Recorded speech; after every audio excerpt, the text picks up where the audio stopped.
I'm Jacob Courtwright, and this is The Locker Room.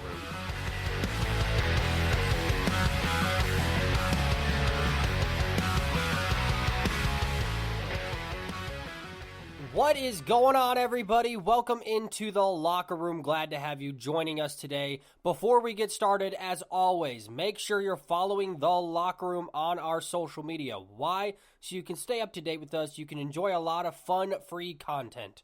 We also have some exclusive content as well that can only be found on our YouTube page, on our Instagram. So follow us, The Locker Room Podcast 615 on Instagram, TLR Host on Twitter, The Locker Room Host Jacob on Facebook, and The Locker Room 22 on TikTok. This episode of The Locker Room is brought to you by FNX Fitness. Go to fnxfit.com. That is fnxfit.com for all of your gym needs. I use FNX Fit products every single day to get bigger and better in the gym, working off this quarantine 15, as I like to call it. So join us at FNX Fitness. Use your promo code TLRHOST. That is TLRHOST for 15% off your order.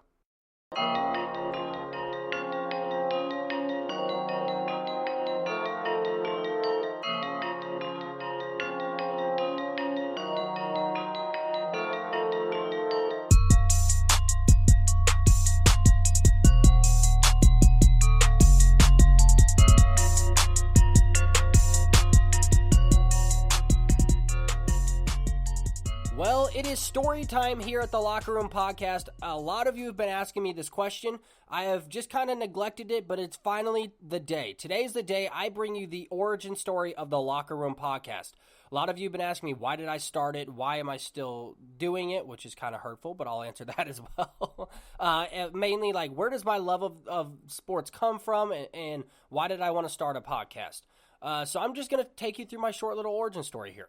So the year is 2014. I am a senior in high school. I weigh 115 pounds soaking wet, and I have a Napoleon Dynamite size afro on the top of my head. That is not a joke. My mom called me cue ball, and she hated it, and she wanted to shave it off my head when I slept, just like Samson. But listen, I said, woman, my strength comes from my hair, all right? So I inevitably had to cut it for senior pictures, but that's not the point. The point is I had a glorious afro. I played all three sports throughout high school. I stopped playing baseball my freshman year of high school because I just got bored with it. I did hit the first grand slam in our school's history, so that was pretty neat. But I was one of those baseball players where it was like cannon for an arm, great outfielder. I either struck out every single time or I just banged home runs every single time. All right, that's the kind of baseball player I was. I wasn't the best, wasn't the worst, but I was a speed demon on the plate. But I was in love with football, in love with basketball, and I had the opportunity to play college football. So, which is quite funny because the way my private school worked is our headmaster would sit you down with your parents and say, here's what Jacob's grades look like. Here's the kind of school options that I can see for him. Like, hey, Jacob's probably going to go to community college and wake up early and take people's trash out every single day of his life. He might be a janitor at that community college. Like, basically, they sit down and tell you how worthless you're going to be in life, and yada, yada, yada. Well, the funniest thing is during this meeting, he said, what do you want to do? And I said, I'd love to play college football, to which he replied, ha, ha, ha, that's never going to happen. So, in your face, nameless headmaster, those of you who went to my high school, you know exactly who I'm talking about. I got to play college football. My love of sports comes from my mom. She is a diehard football fan, a diehard college football fan, and I grew up every Saturday, my brother and I fist fighting and playing basketball in our driveway, to going inside and watching endless hours of college football with my mom. So we're a big sports family. My sister Jennifer was the Gatorade Athlete of the Year, and I'm sure she'll be so glad that I'm talking about it on air in the Locker Room Podcast. But I come from a very athletic family. My family all loved sports growing up. You know, I participated in all the sports. I had the opportunity to play college football. Now, I had no idea what I wanted to do with my life. So all I knew was, hey, I'm going to college and I'm playing college football. So I played college football. I was a nursing major my first few years of college. And then I promptly quit nursing. You want to know why? Because I do not have the stomach for nursing. And I didn't find that out until the live trials, right? So go from high school, got recruited, play college football, go to college, try to become a nurse. And so they take us to these live trials where basically you walk into an ER and they're like, hey, like basically see what's going on, see what's popping, right? So I walk in, there's a bunch of us in there, all these young nursing majors. In the room to my left, there's a dude bleeding out of his asshole. I can't make that up. He's just bleeding out of his ass, right? The room after that, there's a lady just profusely puking over absolutely everything. I mean, like, there's a bucket on her chest, and she's just, I think purposely, just turning her head to puke off the side of the bed just so it's on the ground and splatters just a little bit into the walkway, so I have to walk around a puddle of puke, right? So I look at my teacher, and I say, hey, this is not going to happen. Like, I need to change my major, to which she thought I was joking, to which I got in my car and left and changed my major, right? So all that to say this. So play college football, and I wanted to be in the sports realm. I knew I had always wanted to be a coach. I always wanted to be involved in athletics somehow, and I didn't know what avenue that would be. So I decided, hey, let's go for sports management. Fast forward a little bit. It's November 30th, my birthday. I'm on my way back up to college because I went home and spent my birthday with my family. I'm on the back roads all the way to Grayson, Kentucky. And do you know what happens? My car flips 8 times. The tie rods in my car were defective. The front wheels go under. I go tumbling. There goes my 5th concussion of my life. There goes my football, career. My football college playing days are now taken away from me due to a car crash. So I didn't know what I wanted to do. So I come home and I say, hey, I want to just get a job, see what I can do.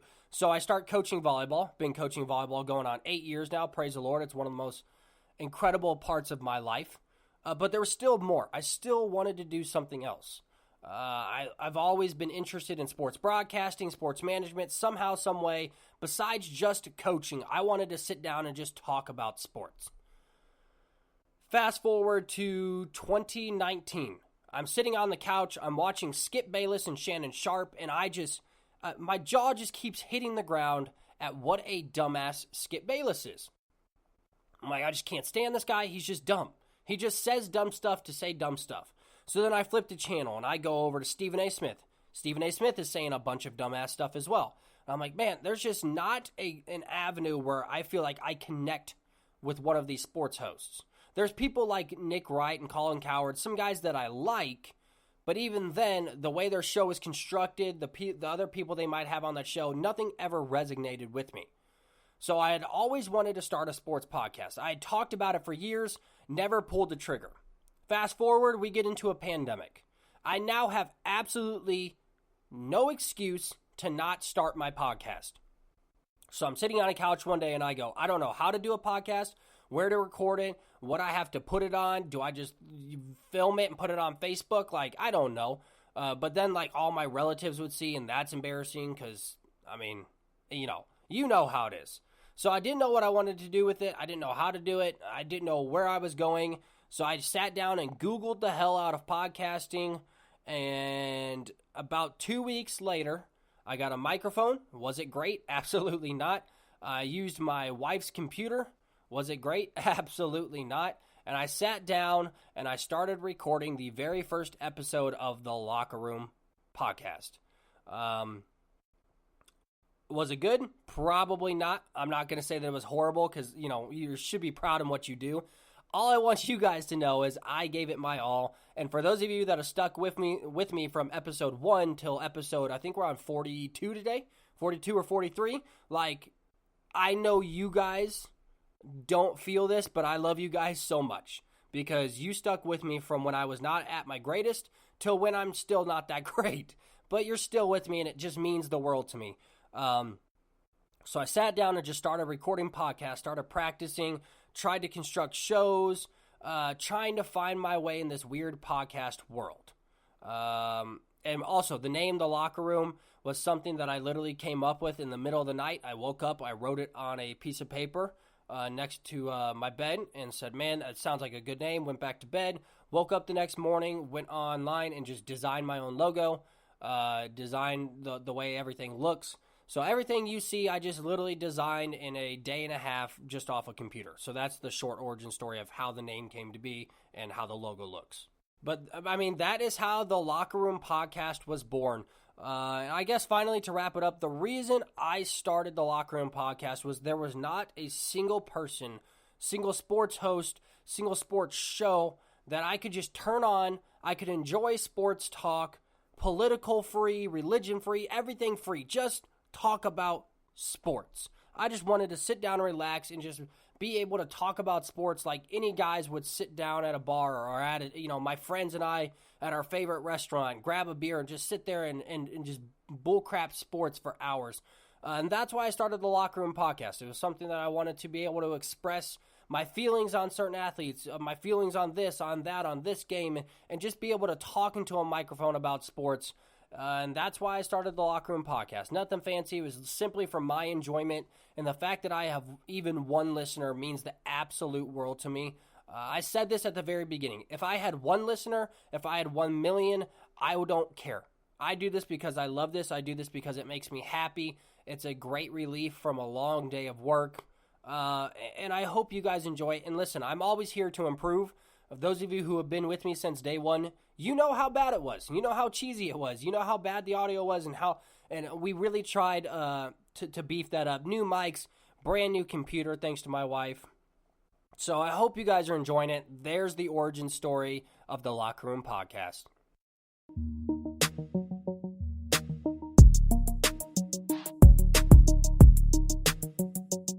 Well, you knew football couldn't stay away from the Locker Room Podcast for long. We talked a little bit about some trades last week, but today I give you my way too early Super Bowl contenders. Now, I will admit, I've got 5 of them down, but that 5th spot could belong to several teams, and I'll talk about that in just a minute. But let's get into team number 1. Who is my first Super Bowl contender? Who's number 1 in the running? I would be stupid to not put Tom Brady and the Tampa Bay Buccaneers at the number 1 spot. There's some analysts out there, another reason I started a podcast because they're dumb as hell, who have already put the Kansas City Chiefs well above the Tampa Bay Buccaneers. I have even seen the Tampa Bay Buccaneers ranked as the 3rd best team going into next year after such a dominant Super Bowl performance. All of you who know me know this. I do not decrown a champion, somebody else does. So until this team is beat, they are still the reigning defending champions, and they will always be the number 1 contender, the Tampa Bay Buccaneers. Listen, Tom Brady said he's already coming back, so they don't have to worry in the offseason. Is Tom going to retire? Is he done? Is he satisfied? Gronkowski has already talked about coming back. They've got their offense basically intact. Now, Chris Godwin and Antonio Brown are both going to be free agents. So the real question for this team on the offensive side of football is which one of those wide receivers are you going to bring back? If it's me, I am bringing back Chris Godwin. He's younger, he's faster, bigger, stronger, doesn't come with a lot of baggage. Antonio Brown does. I'm going Chris Godwin 99.9% of the time. Although I do believe Antonio Brown has been very productive with Tom Brady, I do believe that Tom Brady and him have a great connection on the football field. We saw that as he caught a touchdown in the Super Bowl this year. I'm not spending all that money on Antonio Brown, who's in the latter stages of his career, has a ton of off-the-field problems. I'm going Chris Godwin. Now, do I think the Bucs are an awful offense if they get rid of one and send the other one away? No. I don't believe both of them are going to resign. Either way, the Bucs are going to be a top 5 offense in the entire league as long as they have Tom Brady at the helm, Leonard Fournette running the way he ran in that Super Bowl, and you have Mike Evans and Chris Godwin, or a combination of Chris Godwin or Antonio Brown on the other side, and Gronkowski at the tight end position. They're going to be just fine on offense. The big question for the Bucs in this offseason is, can they keep that defense around? Can they keep that defense happy? Listen, as many people want to talk about Tom Brady being great, the Bucs defense played some of the best defense we have ever seen since the '85 Chicago Bears.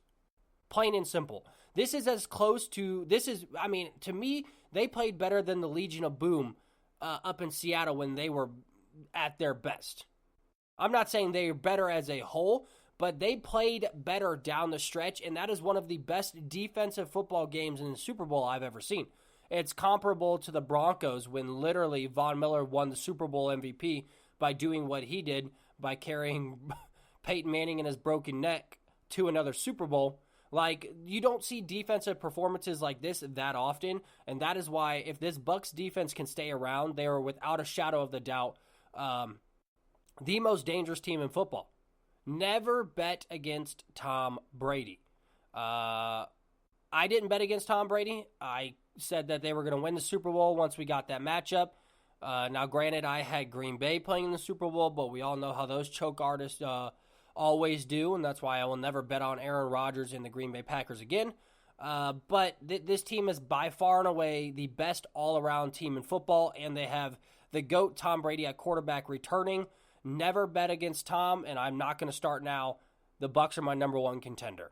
At number 2, the team that just got dismantled in the Super Bowl, the Kansas City Chiefs. Now listen, the Kansas City Chiefs, as long as they have Patrick Mahomes, Travis Kelce, and Tyreek Hill on the offensive side of the football, are always going to be in the Super Bowl contention. And they should be right back in that conversation next year. The big question that I have always had with Kansas City, and I've been saying this for a while, is can they get more pieces on the defensive side of the football in order to really make this a dominant squad? Now, Kansas City has some very good pieces on the defensive side of the football. Tyrann Mathieu being one of those blossoming stars that really has just had his way since he's been at Kansas City, but they are a few pieces away from really making it cohesive. What does Kansas City not do well? They don't make teams play into their weakness. Teams are not one-dimensional when they play Kansas City. What did we see last year with the San Francisco 49ers and Jimmy Garoppolo? They were able to pass and run the football very efficiently. What did we see this year in the Super Bowl? They were able to pass and run the football very efficiently on this Kansas City squad.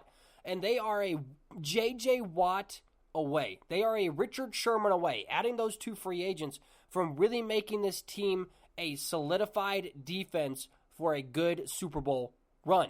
Kansas City does a very poor job in key moments of stopping the football.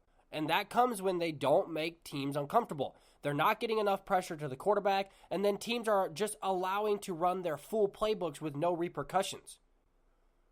How did Kansas City start getting beat up by the Tampa Bay Buccaneers? The Tampa Bay Buccaneers started running the ball efficiently with Leonard Fournette.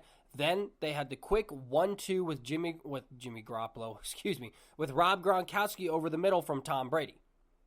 It was a 1-2 punch.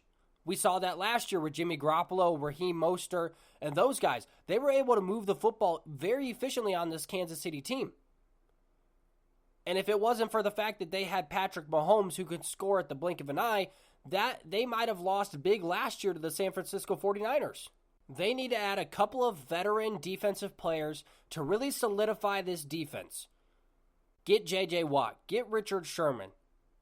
Get Earl Thomas. He's still out there. I mean, there's some players out there that they could add to this squad that would make them probably the Super Bowl favorites with just a few additions. Other than that, I love Kansas City here at the 2. I love Patrick Mahomes in that offense and Andy Reid. I think Andy Reid did a poor job in the Super Bowl, but we've seen that formula win football games. And if you don't know why I was so upset with the Super Bowl, if there's a cover 2, Andy Reid, this is just for next year in case you get to the Super Bowl again. If they are in a cover 2, they are daring you to run the football. Okay? So run the freaking football. Run the freaking football. Not that hard. All right? That's how you beat a cover 2. You run it, create balance, then you have your over-the-tops. Okay? Super simple. But yeah, I like Kansas City at 2 here. Number 3 is going to surprise you. The Indianapolis Colts. There, I said it. The Indianapolis Colts are my 3rd favorite team, my way too early Super Bowl contenders. Listen, the addition of Carson Wentz might be not only sneaky good, but sneaky great. When was Carson Wentz at his best? When was he at peak MVP-like playing performance? Under Frank Reich. Guess who the Indianapolis head coach is? Frank Reich. This is a match made in heaven. When I talked about trades last week, where did I say Carson Wentz should go? either Chicago to pair up with Matt Nagy, or the best place I said was Indianapolis, and he finally has made it. Listen, Indianapolis had the best defense in all of football last year. Most takeaways, most quarterback pressures, like they had the overall best defense. And they might be adding J.J. Watt to this roster. It's a very possible thing that could be happening very soon as J.J. Watt has shown interest. So you've got arguably the best defense in all of the NFL.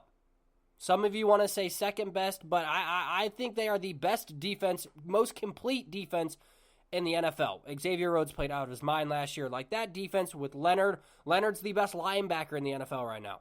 There, I said it. I'm sorry, but he is. So you have the best defense, one of the best linebackers, great corners, great safeties, and you're about to have a great offense. Listen, the Colts were a good offense behind Phillip Rivers. They could be a great offense behind Carson Wentz. They get Marlon Mack back. A lot of people forgot about that. Marlon Mack, although he is a free agent and could decide to go elsewhere, if Marlon Mack decides to stay, you have the best running back core in all of football.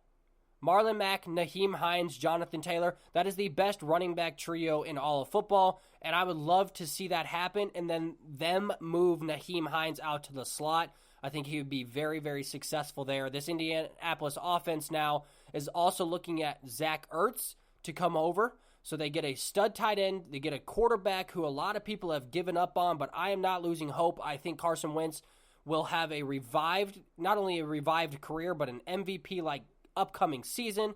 Now, their big question mark here is they saw Michael Pittman Jr. really step up last year, but they've got T.Y. Hilton, who is probably going to be a free agent. So the question they have here is, do they go after one of these big fish in the pond? Allen Robinson's out there, Chris Godwin, Antonio Brown. They really need one more wide receiver. They really need that one guy who can help take the edge off of it and stop making T.Y. Hilton be the main guy. T.Y. Hilton is a great number 2. He's perfect for the slot, but it doesn't help when you don't have a Mike Evans, a Julio Jones, a Devontae Adams, somebody bigger who needs double coverage on the other side to help alleviate that pressure. T.Y. Hilton's a small guy, right? He's a turn and burner, and he's one of the best at it, but the problem is when you have no separation on the other side of the field, you know, Michael Pittman Jr. is a great receiver. He's a great possession receiver. He's not one of those guys that's going to demand double attention.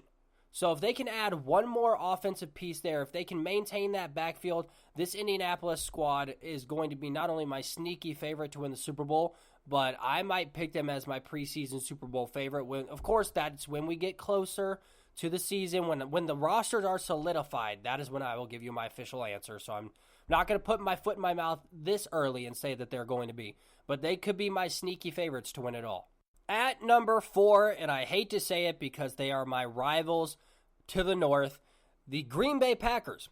The Green Bay Packers are a very interesting pick for me. Now, I picked them to go to the Super Bowl and win the Super Bowl this year based on the way they were playing. If Aaron Rodgers continues this elite level of play, there has been rumors that they are trying to beef up this offense. Now, Aaron Jones is probably going to be gone via free agency, but that is where players like Ronell Jones III, Marlon Mack could really step in and fill that void pretty easily.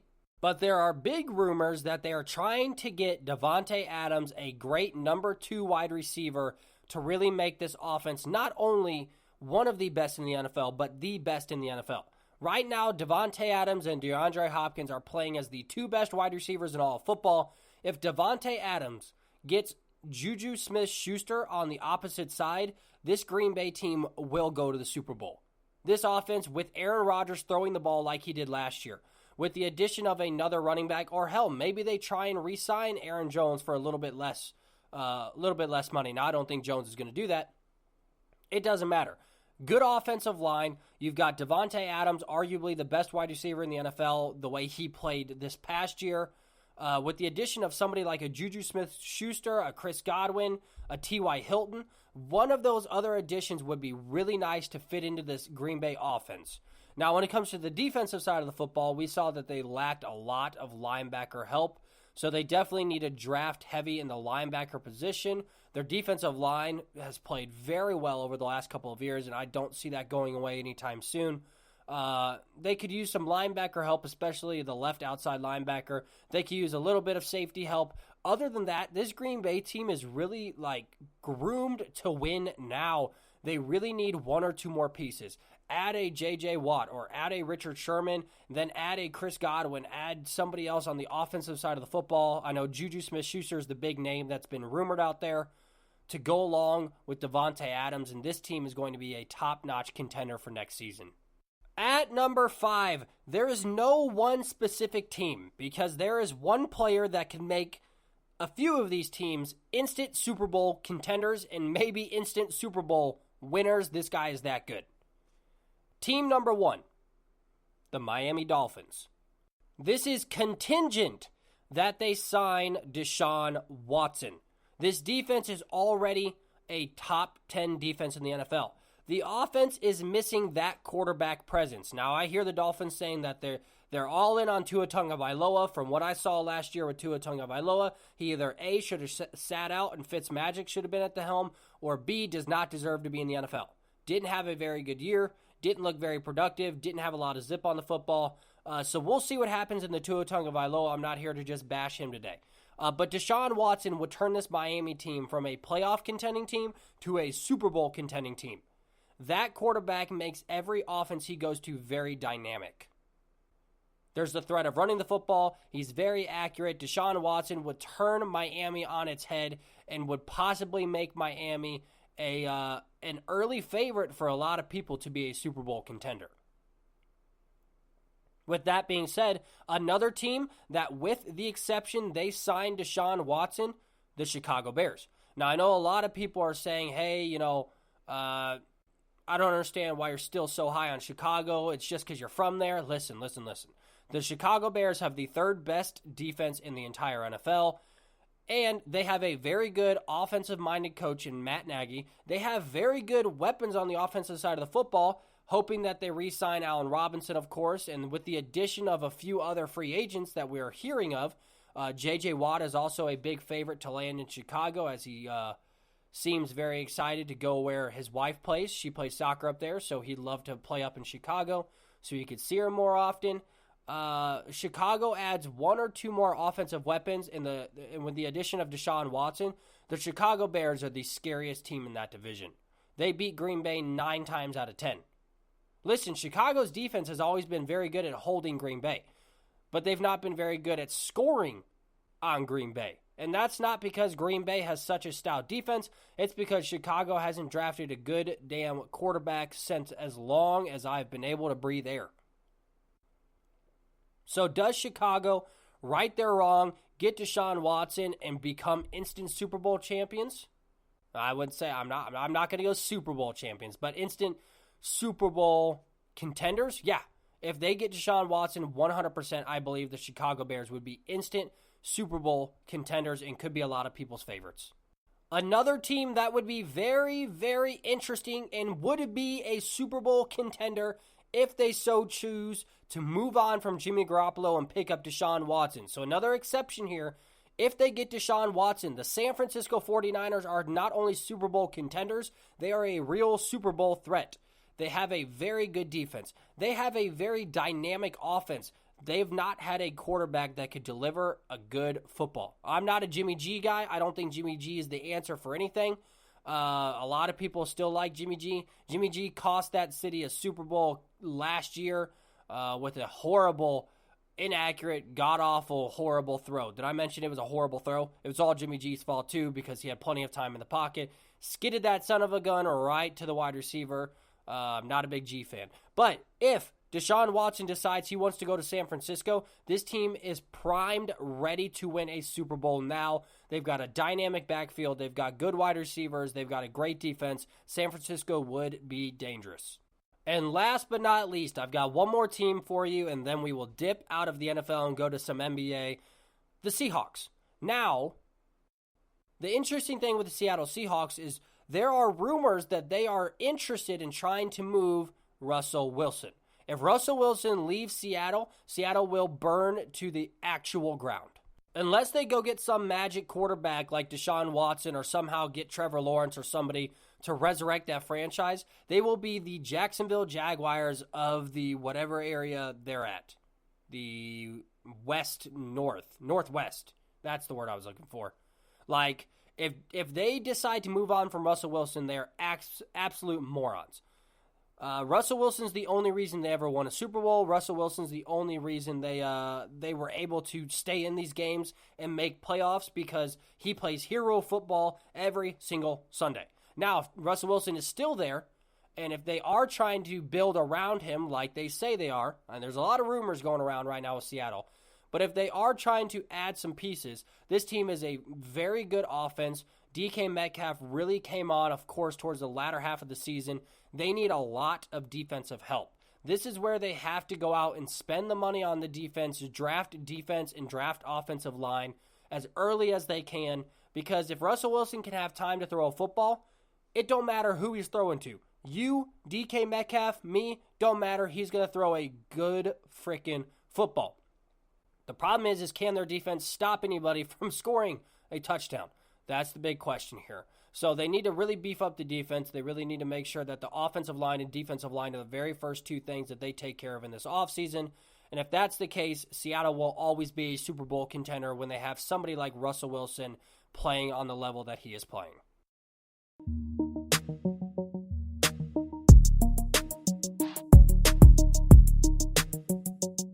To close out the show today, we're going to talk a little bit about the NBA contenders right now. Who are my championship contenders thus far?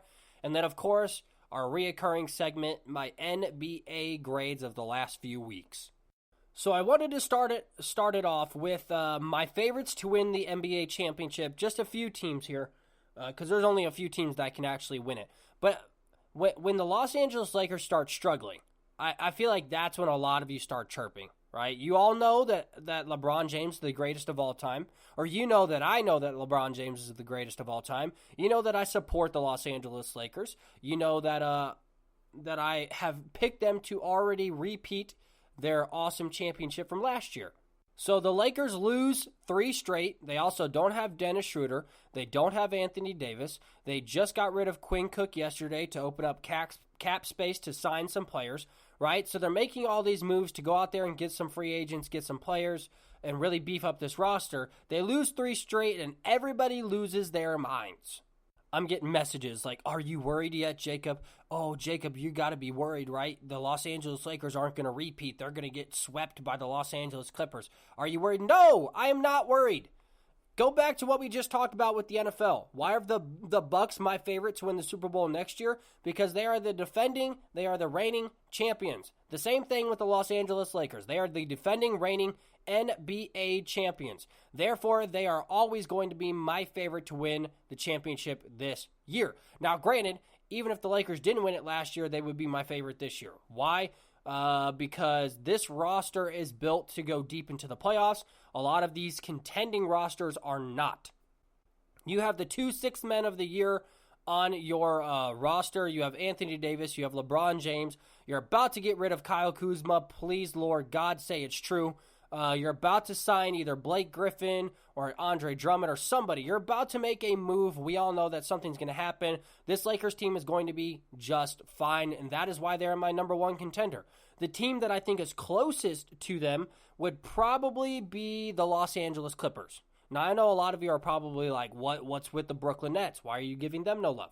Listen, they are third. But the problem I have with the Brooklyn Nets is you can't give up 128 points every night and win 128 to 129. Why? Because good teams like the Los Angeles Lakers are going to be able to get defensive stops on you. And what happens when they get defensive stops and you're allowing them to score and they're stopping you from scoring a couple of possessions? Always a loss. But let's get back to the Los Angeles Clippers, and we'll talk about the Nets in just a second, I promise. All you bandwagon people that now all of a sudden think the Nets are the greatest team to walk the earth, my brother Justin, the Los Angeles Clippers have played very well this year. They seem to be a lot more cohesive. They seem to have finally built some team chemistry. The biggest thing they were lacking from last year. You want to know why? Because Tyronn Lue is making these divas play the game of basketball. He's not letting Kawhi Leonard show up hours upon hours late to their team playing. He's not allowing Kawhi Leonard to take off every other game just because he wants to. He's not allowing Paul George to act like he's Kawhi Leonard because everybody knows he's about as equivalent to Patrick Beverley as anybody's ever seen. But we all know that they're finally being held accountable for their actions from a very good coach in Ty Lue, excuse me. So I got the Clippers right now. The chemistry looks good. Paul George is actually playing at a very high level, which is shocking to a lot of people, but wait till playoff P gets to the playoffs, and then he turns into choke P.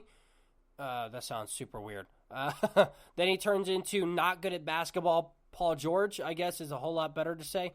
I'm sorry, if you hit the side of a damn backboard in a playoff game and only score like 7 points, I don't want to talk to you forever.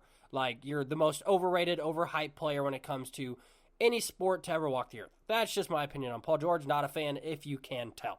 But I like the way the Clippers are playing. I think the addition of Serge Ibaka was a very nice piece. Their problem that I think that they're going to find in the playoffs is depth. This is what happened when LeBron James played the Golden State Warriors before KD. Why was it so tough? The Golden State Warriors had guys like Sean Livingston, Harrison Barnes, that could come off a bench and put up 20 points when the stars were taking their rest. The Los Angeles Clippers don't. The Brooklyn Nets don't. That's why it's going to be very tough for teams like this to contend with a very deep Lakers roster. But all that being said, I like what I see from the Clippers. I would say the third team, it's very close for me because the 76ers and Brooklyn Nets are very close right now. I'm going to put the Brooklyn Nets above the 76ers by a hair, a little hair, an eyebrow hair, an eyelash, so to speak. Eyebrow hair, same thing. The Brooklyn Nets, although they have, stacked a team to try and beat LeBron, because that's what all people have to do to try and beat LeBron in this day and age, they are probably the best offensive team we will probably ever see put together. Now, I know it's very comparable. Golden State was very comparable when you had Kevin Durant, Steph Curry, and Klay Thompson. But the way this team works with Kevin Durant, with Kyrie Irving, and James Harden, statistically, you have some of the greatest scorers of all time. Two of these guys, Kevin Durant and James Harden, are two of the greatest scorers of the basketball of all time. But when it comes to the Nets, the biggest problem, and they do have several problems. Number one, defense. They are statistically one of the worst defensive teams in the history of the sport. In the history of basketball, they are one of the worst defensive teams.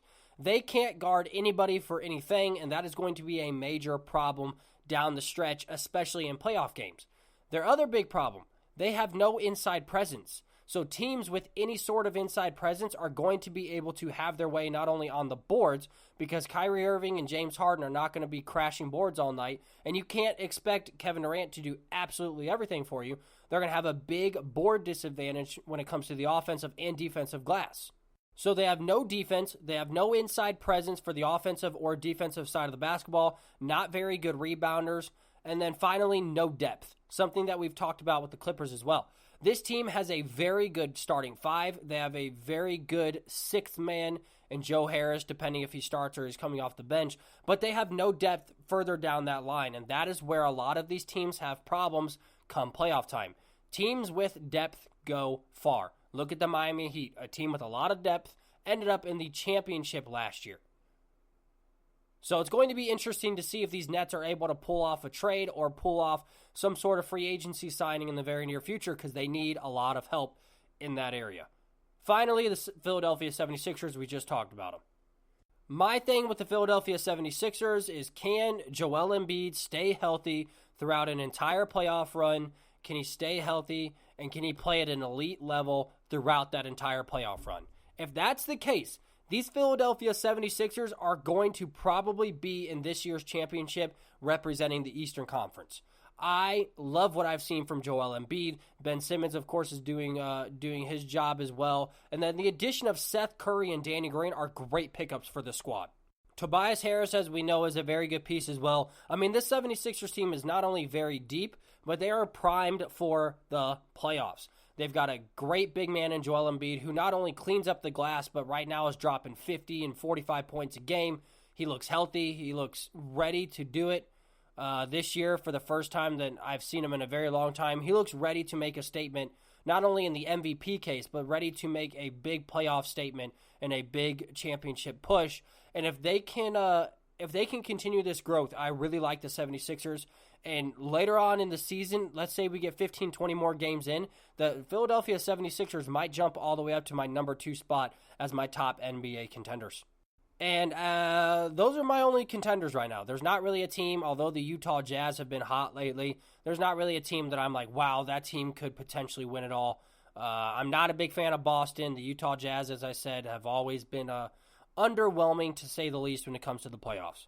All right, well, let's wrap it up with our player grades of the last few weeks. At our C-plus spot this week, we are going to go Terry Rozier, 36 points, the buzzer beater to ice the game over the Golden State Warriors. Terry Rozier had an absolute phenomenal game, absolutely tearing it up. Terry Rozier is at our C-plus spot. At our B-plus, Giannis finally gets the Bucks back on track after a 5-game losing streak with a 38 points in a win over the Kings. Now the Kings are no feat that was accomplished by the Bucks, but to finally get out of that losing streak, I've got to give Giannis our B+ here with 38.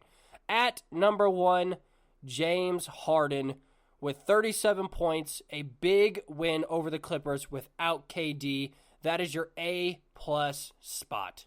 Well, there you have it. Another episode is in the books. I hope you all enjoyed us. If you like us, share us with a friend. Follow us on our social media. Thank you to our friends at FNX Fitness. If you are a UFC fan, if you are a big fighter fan, check out Puncher's Chance exclusively on YouTube.